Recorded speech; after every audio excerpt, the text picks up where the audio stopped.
Today we're going to discuss how farmers and scientists are engineering our food and the historical timeline behind how we got to this point. Quality has become a focus for many humans. We have shifted as a society into not only desiring a better product, but also taking this into our own hands. Physical techniques to optimize farming are still in play, but genetically engineering our food has opened up doors and opportunities for us to extend into genetically modifying other organisms. This article from BBC News discusses how we are not only able to genetically modify food for size and disease resistance, but even flavor now. The desire for consistency and perfection of flavor is in high demand.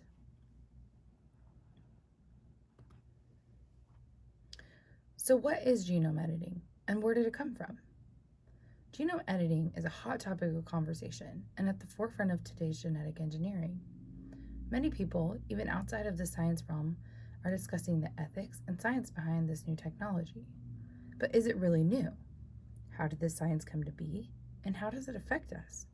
These are all topics we will be discussing in this lecture. But first, let's talk about what genome editing actually is.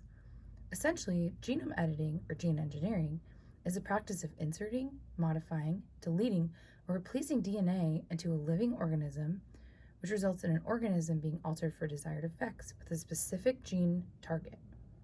Genome editing actually has a long history and is not as new of a topic as we think. In order to answer questions regarding genome editing, we have to first talk about the discovery of DNA, the fundamental element of genome engineering. Friedrich Miescher was the first scientist to isolate and name nucleic acid. Miescher used PUS to specifically study lymph nodes. Friedrich specifically focused on tissue science or histology and was isolating DNA long before cells were even discovered or considered the basic form of life. Another scientist, Phoebus Levine, was originally from Russia, who discovered nucleotides. He created the tetranucleotide hypothesis, which suggested the four base molecules A, C, G, and T repeated themselves and were not complex in nature, as we had previously thought before. James Watson and Francis Crick are credited with discovering double helix DNA and RNA. Watson and Crick spent years figuring out ways to solve the mystery of the structure of DNA using X-ray technology. In 1953, they discovered their theory of DNA was in fact a double helix structure.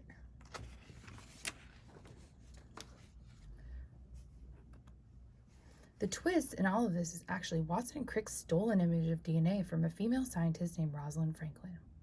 Franklin spent over 100 hours using X-ray technology to create this photo of DNA. She did all of the calculations just like Watson and Crick around the same time, and both were published. However, when both studies were published, it was made to look like Franklin's work supported Watson and Crick. Franklin died of ovarian cancer before she could ever be recognized for her work.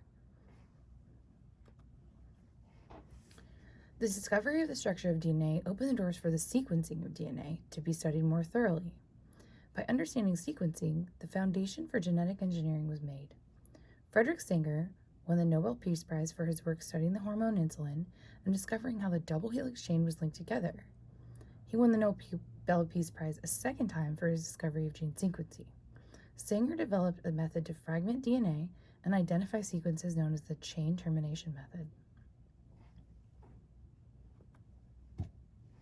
So now let's skip ahead to the first experiment related to humans, the Human Genome Project. On October 1st, 1990, the project began. The goal of the project was to be able to read a human's genetic blueprint from start to finish. This project lasted until April 2003. Multiple nation scientists worked together to make this project possible and successful. The goals of the project were to discover human genes and their sequences, as well as making maps of these sequences. This project was hailed as one of the best in genome engineering in history. Here's where things get interesting. While all of these recent discoveries were being made, Francis Mojica, a Spanish scientist, discovered CRISPR, or clustered regularly interspaced short palindromic repeats, in 1993. This discovery meant humans could actually isolate and focus on functional DNA, or parts of DNA which have purpose. Through this discovery, it became highly controversial. Many humans were concerned with the repercussions of what having this power might entail.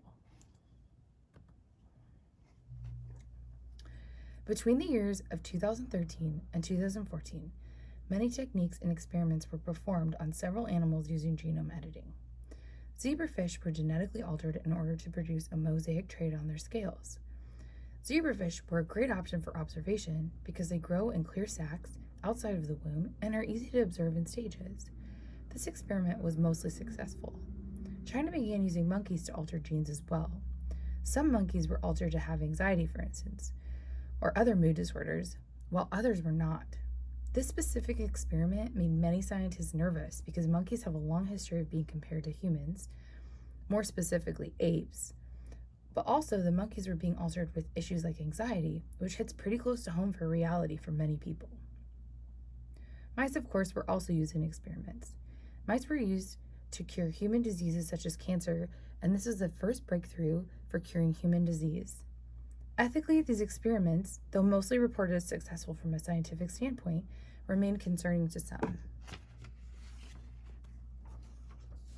So what does this all mean for us, and how does it pertain to our food? Well, over several years now since these discoveries, scientists have been using this technology to change our food. Because scientists can focus on one area or sequence of DNA, it can now be altered. Genetically modified food can increase the abundancy of crops, making the labor of a yield more efficient for farmers. It can also alter mutations, which make foods poisonous or allergenic or inedible. For instance, if you have a nut allergy, which triggers your nut allergy, in nuts, it can be removed and hypoallergenic nuts could be created. Foods can be created to be more flavorful as well. And who doesn't want flavor in food? Disease-resistant foods can create stronger yield for crops, so the yield of a crop will be less likely to be affected by bugs or diseases. Longer-lasting produce can allow for globalized production of foods. Crops can be transported longer distances and taken to places which maybe don't have farmland or produce-rich areas. So though this is highly controversial and has some ethical questions, there are still a lot of benefits for humans.